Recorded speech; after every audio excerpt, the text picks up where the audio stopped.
શેનું શાક બનાવીશ? ટમેટામાં તો બહુ જ ભાવ વધી ગયા છે. નિશાબેન મંદિરે જઈ આવ્યા? હા હા, માર્કેટમાં ગયા હતા? માર્કેટમાં તો ગઈ હતી, પણ ટમેટાના ભાવ જે 10 રૂપિયા હતા તે વધીને 150 રૂપિયા થઈ ગયા છે. તેમાં વચમાં તો 300 રૂપિયા થઈ ગયા હતા. ટમેટાના ભાવ તો ઘટવાનું નામ જ નથી લેતા. ઓહો, હું તો માર્કેટમાં જતી જ નથી અને ટમેટા તો ખરીદી લીધી. એની જગ્યાએ કઠોળ, લીલા શાકભાજી અને કઢી બનાવીને વાપરું છું. સાવ સાચી વાત કહી તમે. હવે મારે પણ આમ જ કરવું પડશે. રોજ ભીંડા, બટાટા અને કઠોળના શાક બનાવવા પડશે. પેલા ભૈયાનું ઘર આ જ શેરીમાં છે કે બીજી શેરીમાં? હા, આ જ શેરીમાં છે. ક્યાં જાઓ છો બેન? તમને કોનું કામ છે? અમે પ્રિયાનું ઘર જોઈએ છે. કયો પ્રિયા? એના મમ્મીનું નામ નીતાબેન છે. ઓહો, એ પ્રિયાનું ઘર. એ પ્રિયાનું ઘર તો આ રહ્યું છે. 2 મકાન મૂકી અને જે ત્રીજું ઘર છે તે પ્રિયાનું ઘર છે. કેમ તમે એમના ઘરે શા માટે આવ્યો છો? તમને કંઈ કામ છે પ્રિયાનું? હા, અમે વિદ્યાભારતી ગુજરાત પ્રદેશ સંલગ્ન શ્રી શ્યામ સરસ્વતી પ્રાથમિક વિદ્યા મંદિરમાં ભણાવીએ છીએ. તો એમનો બાળક અમારી શાળામાં અભ્યાસ કરે છે. તો એમના વાલી સંપર્ક માટે આવ્યા છીએ. ઓહો, બીજી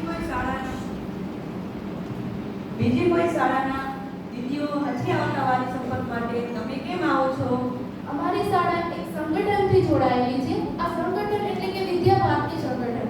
આ એક બિન સરકારી શૈક્ષણિક સંગઠન છે, જેની અંદર ભારતમાં 25,000 જેટલી શાળાઓ આવેલી છે, 2 લાખ જેટલા દીદીઓ છે અને 40 લાખ જેટલા બાળકો અભ્યાસ કરે છે. આ બધામાં એકરૂપતાની વાત કરીએ તો એ લોકોની પ્રાર્થના એક સરખી હોય છે. જ્યારે બાળકો અભ્યાસ કરે છે ત્યારે તે લોકો ચંપલ પર બહાર ઉતારી અને વિદ્યા અભ્યાસ ગ્રહણ કરે છે. ભારતની સંસ્કૃતિનું જો જતન કરતું, શિક્ષણ અપાતું સંગઠન હોય તો એ છે વિદ્યાભારતી સંગઠન.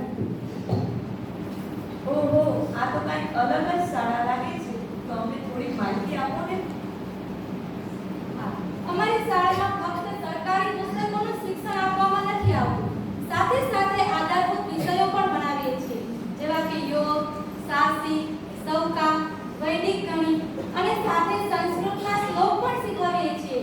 અને સાહસીમાં ડમ્બેલ, યોગચાપ અને નિયુક્ત જેવી પ્રવૃત્તિઓ પણ કરાવીએ છીએ. ઓહો, એમ? એટલા જ માટે હું ઘણી વખત પ્રિયાને બહાર રમતો હોય ત્યારે સંસ્કૃતના શ્લોક ગણગણતો હોય છે.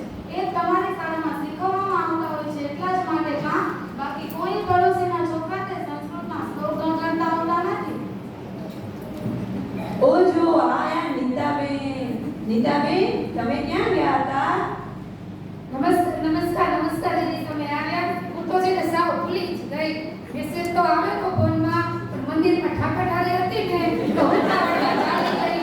તમે આવ્યો તો હું ઘરે ન હતી.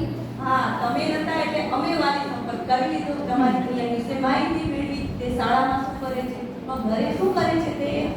સારું નંદીબેન, કે મારા દીકરાની શાળા વિશેની તમે માહિતી મેળવી. એમની શાળામાં છે ને જન્મદિવસની ઉજવણી પણ ભારતીય સંસ્કૃતિ પ્રમાણે હવન કરીને કરાવવામાં આવે છે. સાથે સાથે જ્યારે બાળક જમે છે ને ત્યારે પહેલા એનું ભજન મંત્ર બોલે છે, ત્યાર પછી ગાયનો ભાગ કાઢે છે અને ત્યાર પછી તે જમે છે.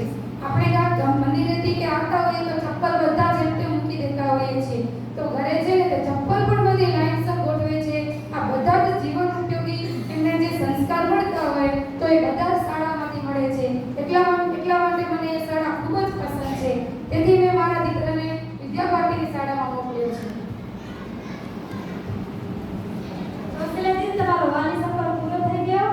હા બસ, આ છેલ્લો ઘર હતું. નીતાબેન ઘરે ન હતા ને એટલા માટે એમના પડોશીઓને માહિતી આપતી હતી.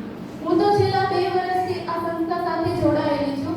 મને જેટલો ખ્યાલ હતો એટલી માહિતી હું આપી. તમે તો જૂના છો, વધારાની માહિતી તમે મને જણાવશો. હા, જણાવો. અમને પણ ગમશે તમે જો વિદ્યાભારતી વિશેની વિશેષ માહિતી આપશો તો. હા, ચોક્કસ. અમારા વિદ્યાલયમાં શૈક્ષણિક પ્રવૃત્તિઓની સાથે સાથે વ્યવહારિક પ્રવૃત્તિઓ પણ કરાવવામાં આવે છે, જેમ કે વઘાર કરવો, ઉપવાસ બનાવવો, કાર ઓરવા, બટન ટાંકવા વગેરે જેવી પ્રવૃત્તિઓ કરવામાં આવે છે, જેથી બાળકોનો સર્વાંગી વિકાસ થાય અને બાળકનું ભણતર સાથે ગણતર પણ થાય. અને સાથે સાથે સવારે દરેક બાળકો ભગવદ્ ગીતા શ્લોક ગાય છે અને શનિવારે હનુમાન ચાલીસા